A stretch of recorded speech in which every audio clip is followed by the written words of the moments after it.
leader. And for your top story this hour, the United States-based Reports has warned its Middle East allies to alert Iran over a possible Israeli plot to assassinate two key Iranian negotiators during ongoing ceasefire talks.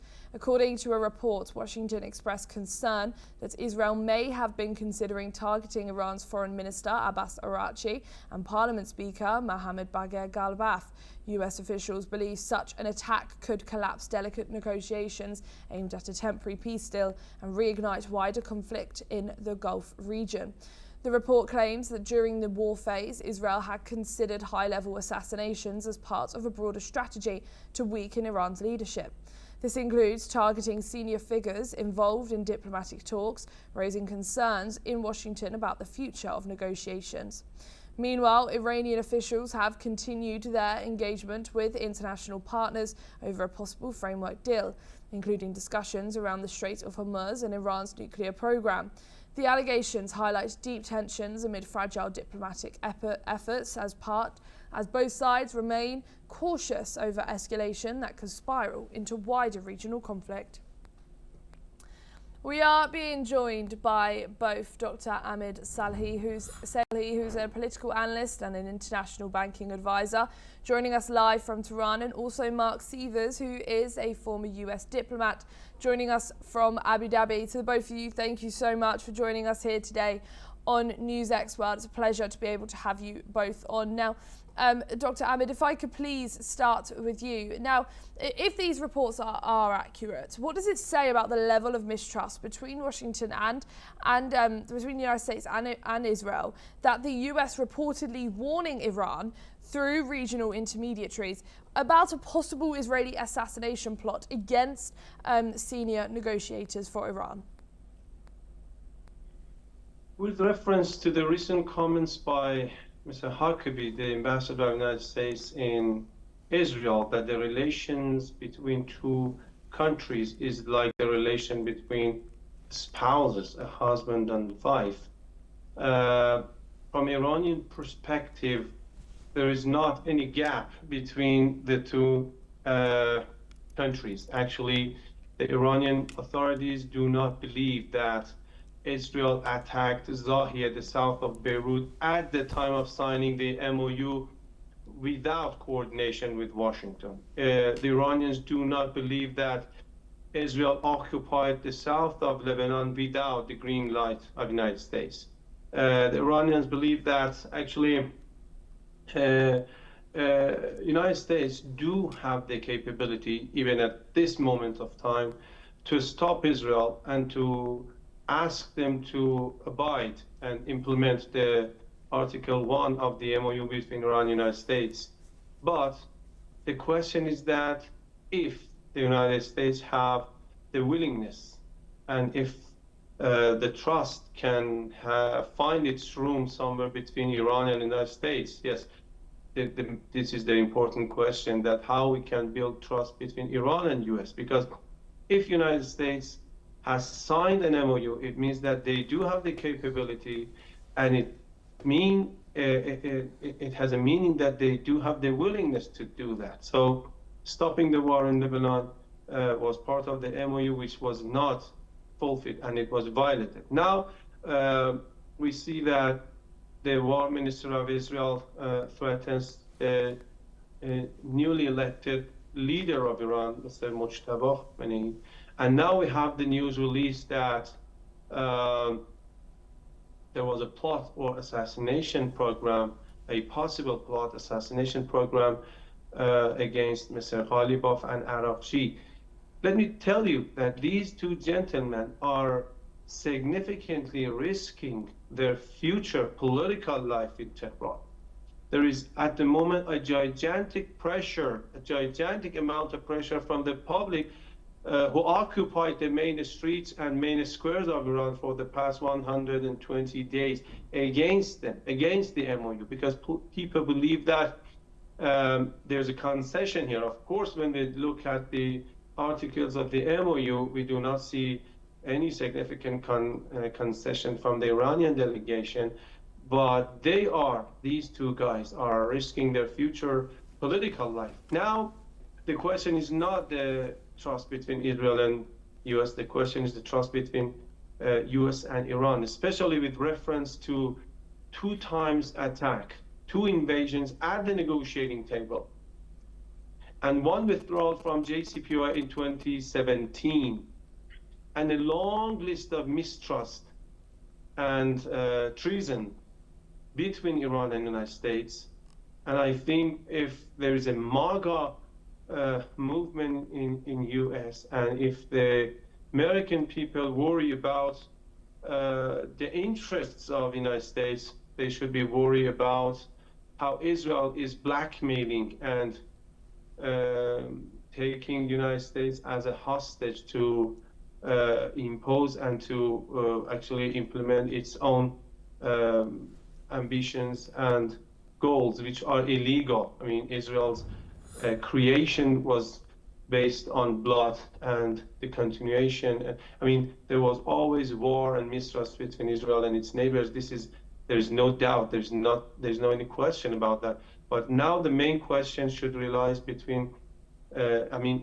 Should be making trust between Iran and US, and if there is any.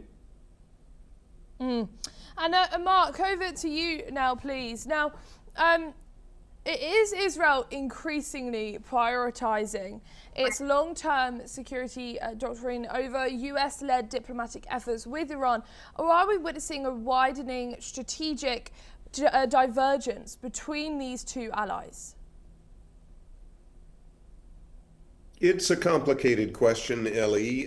First of all, the report in the New York Times, as far as I can tell, seems to report some speculation on the part of officials in Washington. There's nothing really to indicate that there is a solid intelligence behind that. Earlier in the war, this also dates back to April.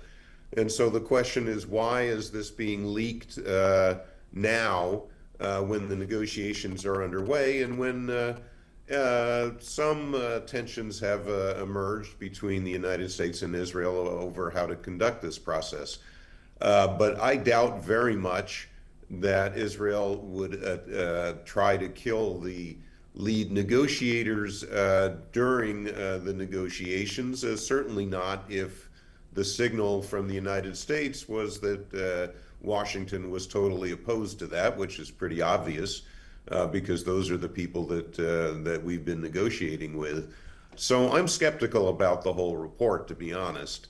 About Lebanon, the United States has a different interpretation about the ceasefire in Lebanon than the Iranian position. There was just last week some very important direct negotiations between the Lebanese and the Israelis under American auspices in Washington. They made some considerable progress toward a pilot program to reintroduce the Lebanese army into southern Lebanon. But all of this is based on Hezbollah, which is an Iranian proxy trained and armed and financed by Iran for decades to attack Israel. Hezbollah must be disarmed, and the Lebanese government's position is clearly that Iran should not interfere in Lebanon's internal affairs.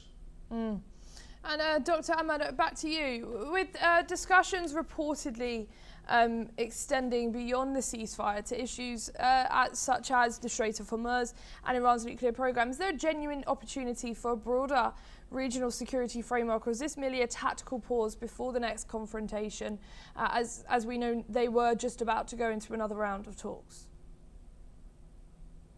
Yes, but the precondition is that both parties, which are the signatories to this MOU, should respect their signatures as civilized nations.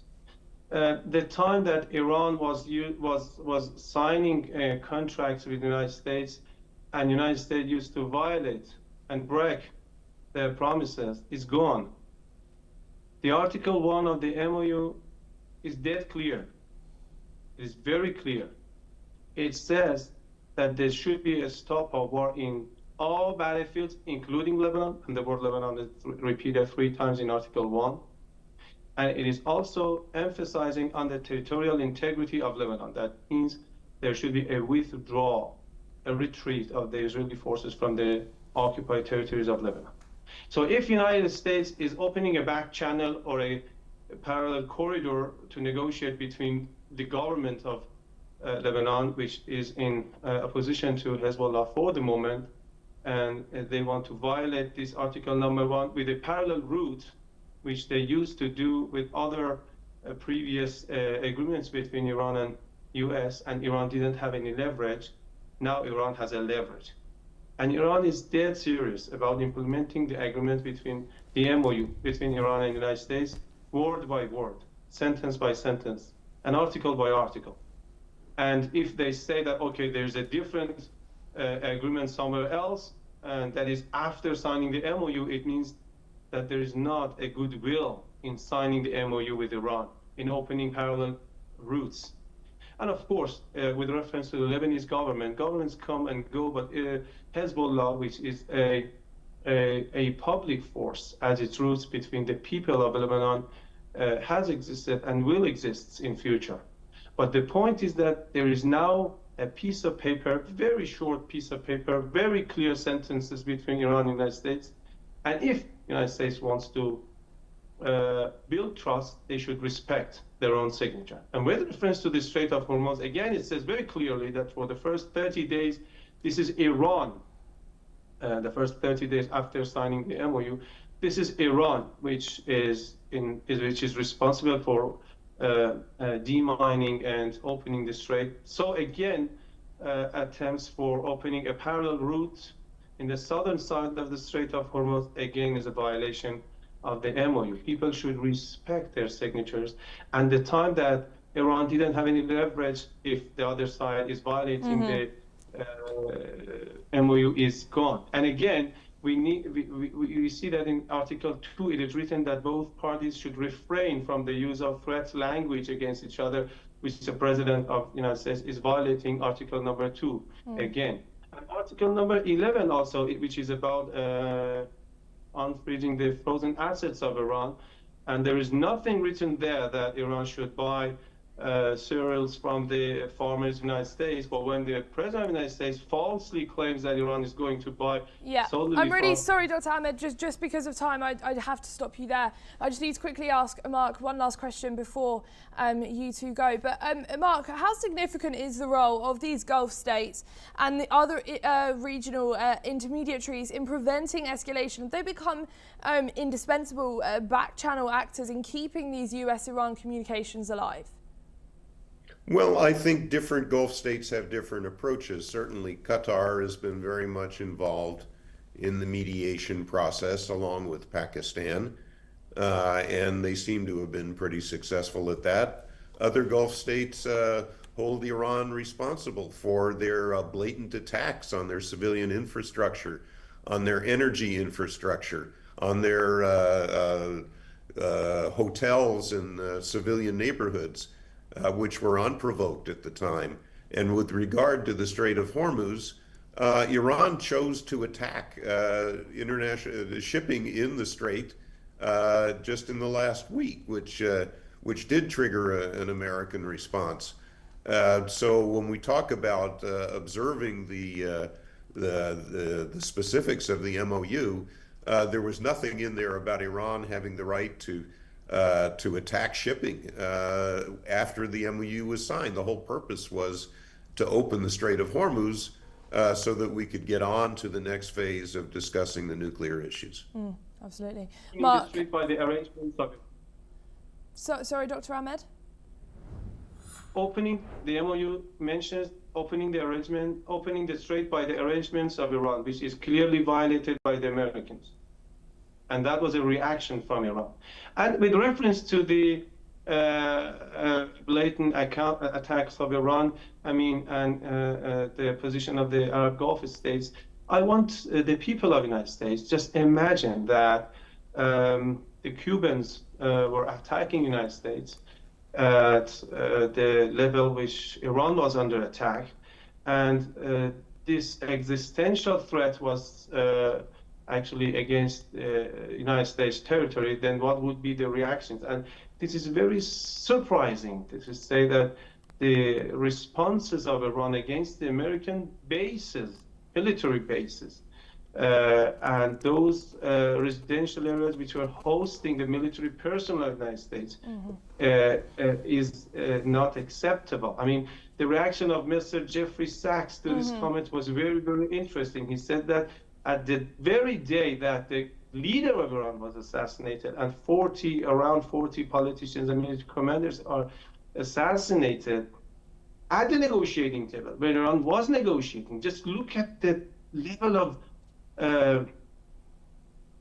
uncivilized behavior which took place, and now we are condemning Iran for responding to the existential threat against the country. I mean, this is interesting. Dr. Ahmed and Mark Sievers, thank you both so much for joining us here today on News X World. Now we move on as Pakistan's Deputy Prime Minister and Foreign Minister Ishaq Dar is facing major